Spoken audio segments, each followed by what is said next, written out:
C'est le Star Wars le plus chiant que j'ai vu de ma vie. To all who come to this happy place, welcome. Disneyland is your land. Disney a toujours revendiqué fièrement partager sa magie autour du monde à travers ses films, mais pas que. Et qu'on aime ou pas l'entreprise, il est indéniable qu'ils ont réussi à s'imposer comme un créateur majeur de la culture populaire. Aussi, au-delà de leurs films, Disney a réussi à bâtir un empire grâce à une stratégie de business parfaitement bien rodée. Marketing Mania a d'ailleurs réalisé une très bonne vidéo où il revient sur les différentes techniques et étapes de la mise en place de cet empire. Sauf qu'évidemment, vous me connaissez, et pour certains, vous vous en plaignez pas mal, mais j'ai tendance à voir un peu le côté négatif des choses, effectivement. Je suis aigri, je suis triste, que voulez-vous? J'aime les histoires qui finissent mal, et donc si aujourd'hui on va pas voir la chute de Disney, parce que honnêtement, vu le niveau auquel est Disney actuellement, ça serait extrêmement présomptueux et complètement aveugle de prévoir une chute ou même une baisse de ses activités, mais plutôt de voir comment Disney a pu perdre sa magie. Alors, je voulais partager avec vous ma réflexion autour de l'évolution de Disney dans l'imaginaire collectif et la possible disparition de la magie si chère à la compagnie aux grandes oreilles. Mais tout d'abord, entendons-nous, c'est quoi la magie de Disney? Pour moi, la magie de Disney, c'est l'univers que la firme a réussi à créer. Ça passe tout d'abord par la création d'un imaginaire collectif sur plusieurs générations. Je parle souvent dans mes vidéos d'imaginaire collectif, et c'est normal car c'est extrêmement important dans le domaine de la pop culture, puisqu'aujourd'hui cette dernière alimente grandement cet imaginaire. Et je pense qu'il n'y a pas de meilleur exemple que Disney pour l'illustrer. Tout le monde a déjà vu cette animation de logo au début d'un film, voire même d'une série désormais. Tout le monde reconnaît parfaitement la tête que dessinent ces trois cercles. Il n'y a pas besoin d'être fan de cinéma, de pop culture et encore moins des blockbusters américains pour le savoir. Au même titre que McDonald's ou Apple, Disney fait partie de ces entreprises qui ont marqué les esprits. Pour cela, et contrairement aux deux autres que j'ai cités, elle va s'appuyer avant tout sur la culture. La production de films, initiée par Walt Disney, son créateur, est ce qui va rendre célèbre la compagnie. La réalisation de ces longs métrages est alors, dans un premier temps du moins, couronnée de succès, avec par exemple le premier et seul Oscar du meilleur film pour un film d'animation avec Blanche-Neige. Puis derrière viendra l'avènement des parcs d'attractions, des produits dérivés, des croisières ou même des chaînes de télévision. J'ai eu l'occasion de parler de tous ces éléments culturels sur ma chaîne, et même de la transmission dont ils pouvaient être le vecteur entre les parents et les enfants. Mais je n'ai jamais mentionné un phénomène qui désormais me paraît comme quelque chose de majeur. Disney est souvent l'un des premiers contacts que l'on a avec un des éléments susmentionnés. Tout dépend de notre éducation évidemment, mais pour une grande partie d'entre nous, l'un des premiers films que l'on a vu au cinéma, notamment, c'était sûrement un Disney. La première chaîne télé qu'on a regardée, c'était possiblement Disney Channel. Un des premiers parcs d'attractions qu'on a connus, c'était Disneyland. Cela permet de placer la marque Disney automatiquement comme référence pour ces catégories de divertissement qui ont plutôt bonne réputation. Par exemple, il n'y a pas de casino Disney, alors que ça serait super rentable. La magie de Disney, c'est l'enchantement qui entoure chacune de ses productions. Le prince charmant finit par délivrer la princesse. Même le méchant n'est finalement pas si méchant, et s'il l'est, est vaincu grâce au pouvoir de l'amour et ou de l'amitié. C'est cette représentation d'un monde imaginaire où les notions de justice, de bien et de mal cohabiteraient presque en harmonie, chacune à sa place, remplissant parfaitement son rôle, finissant toujours par faire triompher ce que le public attend. La magie de Disney, c'est le confort d'un spectacle dont le spectateur connaît déjà la fin,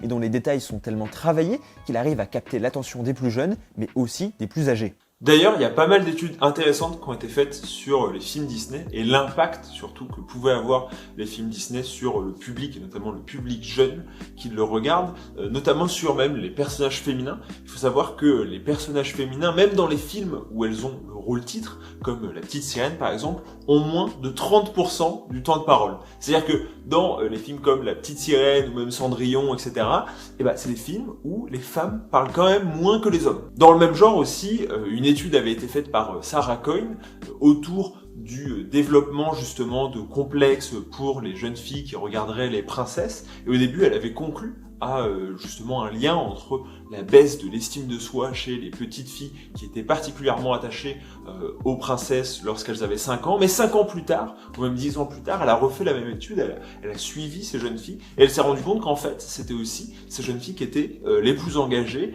désormais, et qui avaient plus de valeur de justice sociale. Mais cette image, très lisse, très contrôlée, très normée, échappent parfois à la compagnie aux grandes oreilles. En fait, ça arrive même régulièrement. La dernière en date, et pas des moindres, est sûrement la controverse autour de la loi surnommée Don't Say Gay, qui s'apprête à être votée en Floride. Je ne vais pas rentrer dans les détails, car je ne suis pas le mieux informé, mais en gros c'est une loi qui vise à interdire les professeurs de parler des problématiques LGBT+ à l'école. Disney aurait financé certains de ces législateurs. Et on sait que l'entreprise est particulièrement importante en Floride, par l'implantation de Disney World et Epcot, des parcs d'attractions qui participent activement à l'économie locale. Il a été demandé à Disney de prendre position contre la loi, alors que dans le même temps, un conflit s'est engagé avec Pixar. Le film Alerte Rouge du studio a longtemps été prévu pour le cinéma, avant finalement d'atterrir directement sur Disney+, qui freine forcément son potentiel de succès. Certains employés de Pixar ont alors dénoncé ce qui est vu par beaucoup comme un sabotage, et en ont profité pour dénoncer la censure dont les personnages LGBT+ des différents films du studio avaient fait l'objet. Dans Alerte Rouge,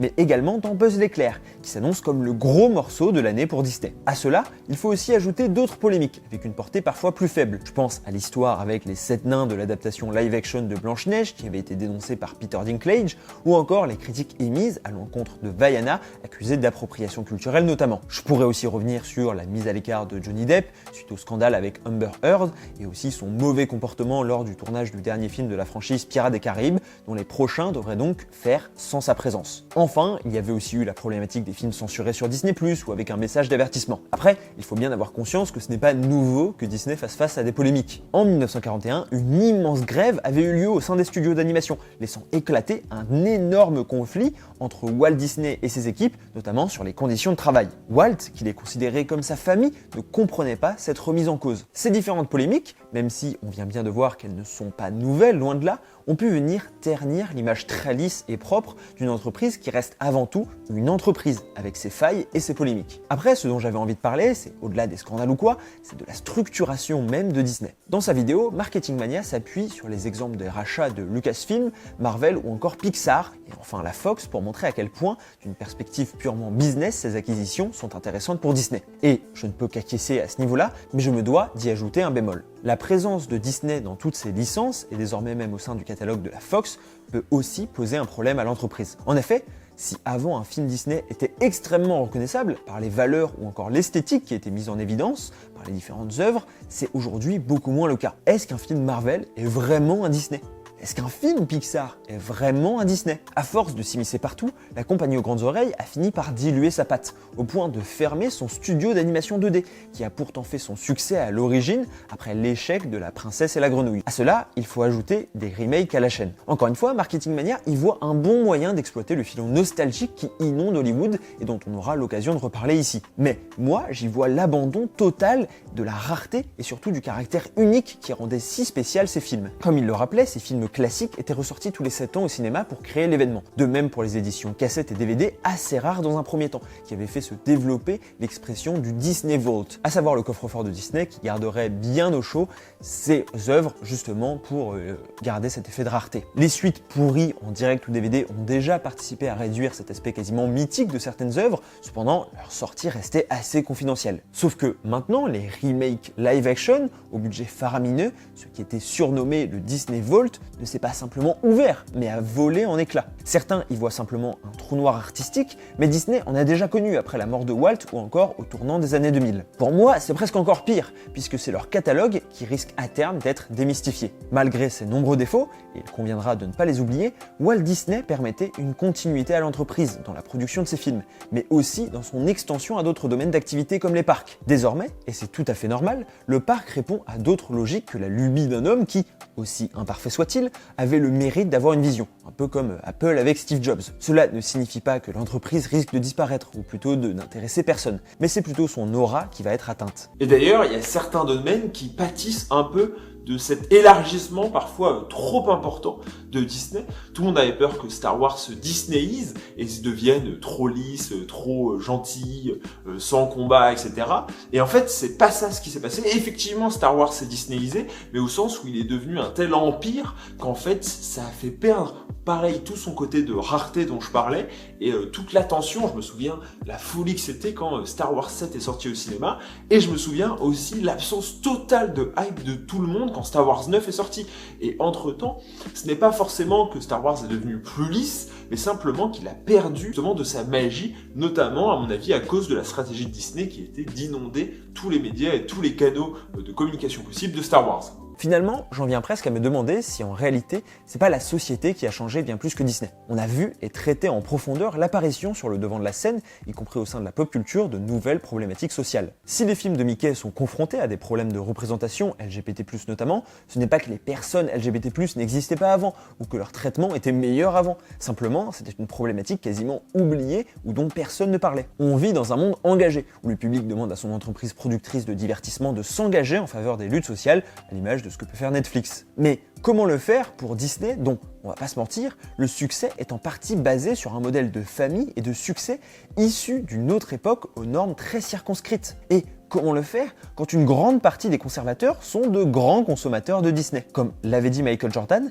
les républicains aussi achètent des Nike. Cette prise de position est toute nouvelle pour les entreprises, et certaines ont du mal à trouver où se placer. Aussi, une des forces de Disney résidait dans la place laissée au mystère et à l'imaginaire encadrant leur création. Cette opacité des productions a pris en partie fin, encore une fois, avec les réseaux sociaux, où tout de suite, chaque employé mécontent de son expérience va faire un thread pour se plaindre de ses conditions de travail, et où chaque personne outrée par un élément issu d'un film fera une vidéo de 25 minutes pour expliquer sa colère. Après, j'ai tout à fait conscience que cette vidéo repose sur un énorme biais de ma part. C'est peut-être simplement que je vieillis. Alors, je vais avoir 21 ans dans une semaine. Et ben, oui, forcément, j'ai pas la même vision de Disney que celle que j'avais il y a 10 ans ou même 15 ans si on remonte un peu plus loin. Et donc, c'est pour ça que je fais appel à vous en commentaire. Pour le coup, ça m'intéresse vraiment de savoir si c'est aussi votre cas, si vous avez mon âge, mais aussi si vous êtes plus vieux, à quelle période c'est arrivé selon vous la perte de magie, ou est-ce que selon vous, non, pas eu de changement majeur ces dernières années.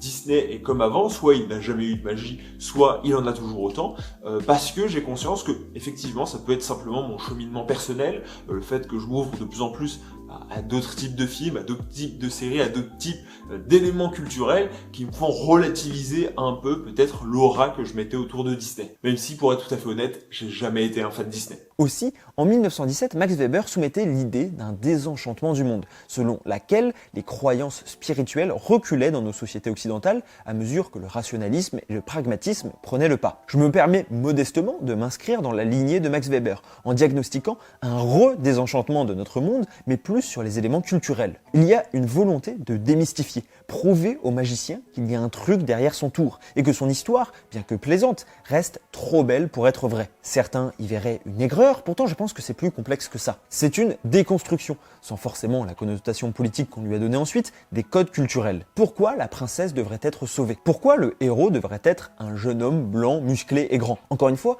au-delà même de ce que certains désignent trop rapidement comme un mouvement woke, chaque individu, en dehors de ses convictions politiques, a tendance à remettre en question les schémas de scénario et d'histoire sur lesquels Disney se repose depuis bientôt un siècle pour faire rêver les gens. À cela, il faut ajouter dans certains pays comme la France le développement d'un anti-américanisme très fort, particulièrement après la guerre en Irak et la montée en puissance du mouvement altermondialiste. Les multinationales ont moins bonne réputation auprès du public, qui est de plus en plus méfiant, et cela même auprès des plus jeunes. Alors, finalement, peut-être que dans les circonstances actuelles, ce qui faisait la force de Disney, à savoir son côté globalisant, maternant, diversifié dans les activités et conservateur, est sûrement l'une de ses faiblesses. Peut-être que Mickey règne sur le monde du divertissement, mais ce monde n'a jamais été aussi morose qu'avec cette entreprise en tête d'affiche.